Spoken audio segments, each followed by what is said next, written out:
तबलीगी जमात के ताल्लुक से जो कहा है वो देश को जानना बहुत जरूरी है, क्योंकि जब न्याय के लिए, इंसाफ के लिए और भारत के भाईचारे को तोड़ने वालों के खिलाफ शादाब चौहान बात कर रहा था, पीस पार्टी बात कर रही थी, हमारे राष्ट्रीय अध्यक्ष बात कर रहे थे, तो टीवी एंकर से लेकर के तमाम इनका आईटी सेल हमें गालियां देने पर और देशद्रोही साबित करने पर लगा हुआ था। जिस दिन निजामुद्दीन मरकज का मामला सामने आया था, आपका भाई उसी दिन हमने ये बात कही थी सबूत के साथ और तमाम पॉइंट्स के साथ। हमने कहा था कि तबलीगी जमात के साथियों का कोई गुनाह नहीं है, उनको सरकार अपनी नाकामी छिपाने के लिए और नफरत फैलाने के एजेंडे को कामयाब करने के लिए निजामुद्दीन मरकज और तबलीगी जमात के लोगों का इस्तेमाल कर रही है।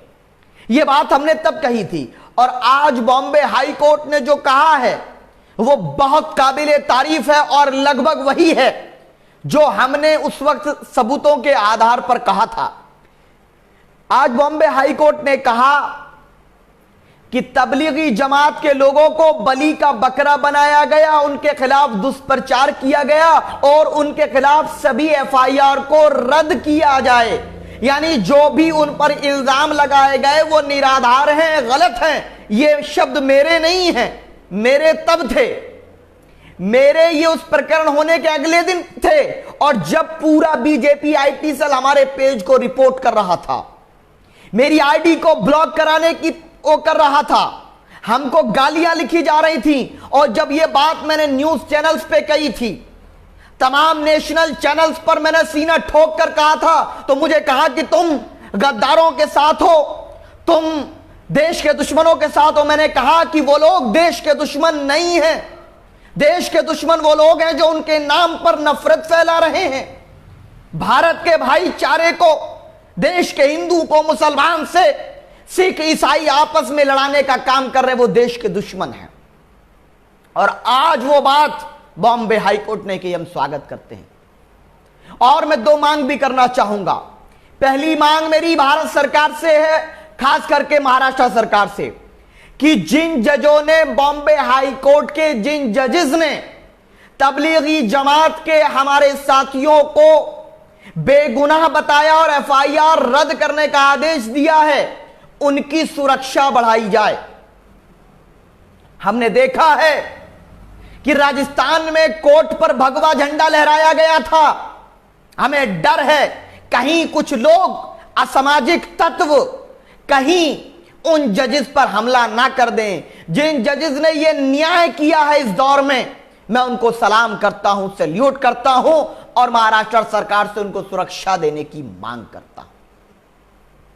दूसरी मेरी मांग और अनुरोध और विनती है उन तमाम जजेस से, यानी बॉम्बे हाई कोर्ट से, कि जो आपने कहा कि उनको बलि का बकरा बनाया गया नाकामी छिपाने के लिए और मीडिया ने दुष्प्रचार किया, तो जिन्होंने उनको बलि का बकरा बनाया, अब उनका इलाज आप करिए, उन पर जुर्माना लगाइए, उनको सजा दीजिए। आप जिन्होंने बलि का बकरा बना करके देश के 30 करोड़ मुसलमान को, इस देश का दुश्मन या दाढ़ी टोपी वाले को, कोरोना फैलाने वाला या समाज में जहर घोलने वाला, जो आपसी भाईचारे को खत्म करने के लिए ये साजिश करता लोग थे, इन पर देशद्रोह का मुकदमा लगाया जाए।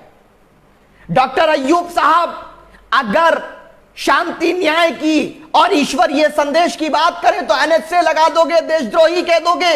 लेकिन जिसको बॉम्बे हाई कोर्ट ये माने कि इन लोगों ने भारत के लोगों को, चाहे विदेशी तबलीगी जमात के लोगों को बलि का बकरा बनाया, दुष्प्रचार किया नाकामी छिपाने के लिए, उन पर भी देशद्रोह का मुकदमा दर्ज होना चाहिए। वो लोग देशद्रोही हैं क्योंकि समाज में नफरत फैली, कई जगहों पर अपराध हुए, लोगों को मारा गया, मॉब लिंचिंग की गई, कोरोना जिहादी कहा गया, कोरोना बम कहा गया। उन टीवी चैनलों पर भी कार्रवाई करनी चाहिए। और हमने जो नफरतवादी लोग थे, चाहे वो टीवी के लोग हों, हमने उनके खिलाफ सुप्रीम कोर्ट में केस डाला हुआ है, वो केस पेंडिंग है। और यही दर्द था डॉक्टर अय्यूब साहब से, पीस पार्टी से, इसीलिए उनको एनएसए लगा करके उनको जेल में डाला गया। साथियों, इसीलिए मैं कहता हूं और मैं नहीं कहता हूं सिर्फ पाकिस्तान में और भारत के बहुत से जगहों पर आपने देखा होगा, बहुत जगहों पर आपने देखा होगा कि लिखा हुआ होता सत्यमेव जयते। जीत सच की होती है, आप लड़िए सच के लिए। परेशानी आ सकती है, जेलों में डाला जा सकता है, झूठे मुकदमे दर्ज किए जा सकते हैं, लेकिन जब आप न्याय के रास्ते पर होंगे, मानवता के रास्ते पर होंगे, तो जीत तुम्हारी होगी, जीत आपकी होगी। और हम उस परेशानी को उठाने के लिए तैयार हैं। हमने जो आवाज बुलंद की थी, आज बॉम्बे हाई कोर्ट ने उस पर अपनी न्याय की मोहर लगाकर बता दिया कि हम लोग न्याय के साथ थे। और अल्लाह रब्बुल आलमीन ने कुरान पाक में कहा, वकुल जाल हक वज़ाक़ल बातिल इन्न बातिल कान ज़हूक़ा, यानी कि हक आएगा, बातिल जाएगा। ये मेरे अल्फाज नहीं है, पूरी कायनात को बनाने वाले के, इस जमीन और आसमान, चरिंद परिंद दरिंद को बनाने वाले, सूरज चांद को बनाने वाले उस पाक परवरदिगार ने अपनी मुकद्दस किताब में यह बात कही कि हक की फतह होती है, न्याय की विजयी होती है। और मुझे विश्वास है न्याय विजयी होगा, मानवता विजयी होगी, और समाज को तोड़ने वाले, अन्याय करने वाले, मानवता के साथ दुर्व्यवहार करने वाले लोगों की हार होगी, ऐसा मेरा विश्वास है। भारत के संविधान पर संपूर्ण विश्वास, भारत की अदालतों पर भी विश्वास, लेकिन हां, कुछ लोग अपने पदों का दुरुपयोग करते हैं, यह बात मैं कहता हूं। बड़े लोग अपने पदों का कुछ लोग गलत इस्तेमाल करते हैं, यह बात मैं कहता रहूंगा। साथियों, इसीलिए जब हम बोल रहे थे तो सब घबरा रहे थे, बोलेंगे तो कोरोना काल में जेल में डाल दिए जाएंगे। हां, हमने दिल्ली से रह करके इस लड़ाई को लड़ा, जिस मोर्चे पे सही। हम गए तबलीगी जमात के मामले में, पीस पार्टी गई दिल्ली में बैठ करके, सोशल मीडिया कैंपेन और तमाम टीवी चैनल्स पर बैठ करके हमने पक्ष को रखा कि भाइयों, मेरे दलित भाइयों, आदिवासी भाइयों, जाट भाइयों, गुज्जर भाइयों, ब्राह्मण भाइयों, ये तबलीगी जमात के लोगों को बदनाम करके आपके दिलों में नफरत इसलिए पैदा कर रहे हैं कि कोरोना में अपनी नाकामी छिपाई जा सके, और आज वो हो गया। मैंने कहा था कि ये वो दिन देखने पड़ेंगे। अब बताओ कितने लोग तबलीगी जमात के हैं 30 लाख में से? आप जानकारी साझा करते थे, कर दीजिए ना। अब कितने लोग हैं तबलीगी जमात के, बताइए आप। और जो ये नए नए आते ना, इनके चक्कर में ना पड़िए। एक्स्ट्रा सेकुलर, मैं इनको सेकुलर नहीं बोलता, मैं सेकुलर बोलता हूं, उन लोग को चक्कर में ना आइए। वो कहते हैं नहीं नहीं नहीं, नहीं उनके साथ मत खड़े हो। जब ख्वाजा मोइनुद्दीन चिश्ती रहमतुल्लाह अलैह के खिलाफ अल्फाज इस्तेमाल किए गए तो हमने कोर्ट में मुकदमा दाखिल किया था उसके खिलाफ। यह हमारा स्टैंड है, और स्टैंड बनाना पड़ेगा और जुड़ना पड़ेगा अपने साथियों के साथ। अब समय है कि एक दूसरे को मजबूत करिए। कब तक आप अन्याय करने वालों के साथ खड़े रहेंगे? अब इंसाफ करने वालों के साथ खड़े होइए। इंसाफ की बात करने वालों का अगर आज हम साथ नहीं देंगे तो कल को कोई इंसाफ की बात करने वाला बाकी नहीं रहेगा। लेकिन मेरा यकीन है कि हम सब मिलकर न्याय के लिए लड़ेंगे। हम तो लड़ते रहेंगे आखिरी सांस तक, न्याय के लिए, इंसाफ के लिए, भारत के संविधान की रक्षा के लिए, भारत के लोकतांत्रिक मूल्यों की रक्षा के लिए। चाहे जो भी परेशानी उठानी पड़े, हम तैयार हैं परेशानी उठाने के लिए। इसी दिल्ली से हम लोग ये पैगाम देते रहेंगे कि दिल्ली में अगर एक तरफ नरेंद्र मोदी जी बैठे हैं जो आज कई बातों पे गुमराह करते हैं, तो दूसरी तरफ हम लोग बैठकर न्याय की बात करेंगे।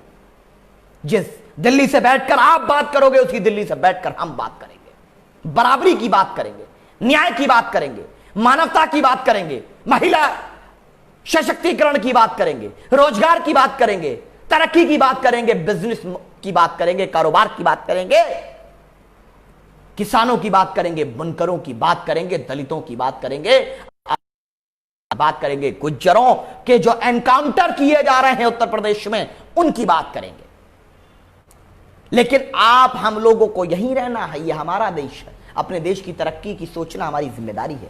इन्हीं बातों के साथ मेरे साथियों, जिन्होंने अब तक ये समझाओ कि तबलीगी जमात के लोग खराब या मुसलमान लोग कोरोना फैला रहे थे, ऐसे लोगों को बेनकाब कर दिया बॉम्बे हाई कोर्ट ने। और आपसे मैं कहूंगा कि अगर आप मेरे हिंदू भाइयों, आपके दिल में अगर ये बात आई थी तो आज ये तय करो कि मैं एक मुसलमान के, एक तबलीगी जमात वाले के, एक निजामुद्दीन औलिया के चाहने वाले के गले मिलकर कहूंगा कि ऐ वतन पे मरने वाले मेरे भाई, हम सब एक हैं।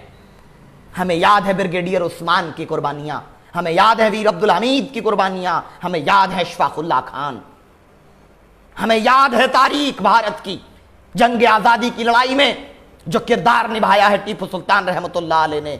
आज भी संविधान की ओरिजिनल कॉपी पर टीपू सुल्तान रहमतुल्लाह अलैह की फोटो लगी हुई है। क्या है? ओरिजिनल कॉन्स्टिट्यूशन की कॉपी जो है उस पर टीपू सुल्तान रहमतुल्लाह अलैह की फोटो लगी है। यह है भारत का इतिहास, हमारा इतिहास, और जो कभी नहीं बदला जाएगा। ये अंधेरा है, ये अंधेरा है, होने दो, ये अंधेरा है, होने दो, उजाला आएगा, इंसाफ का इंकलाब आएगा। बस आप जद्दोजहद जारी रखिए। जय हिंद, जय भारत, जय संविधान, खुदा हाफिज।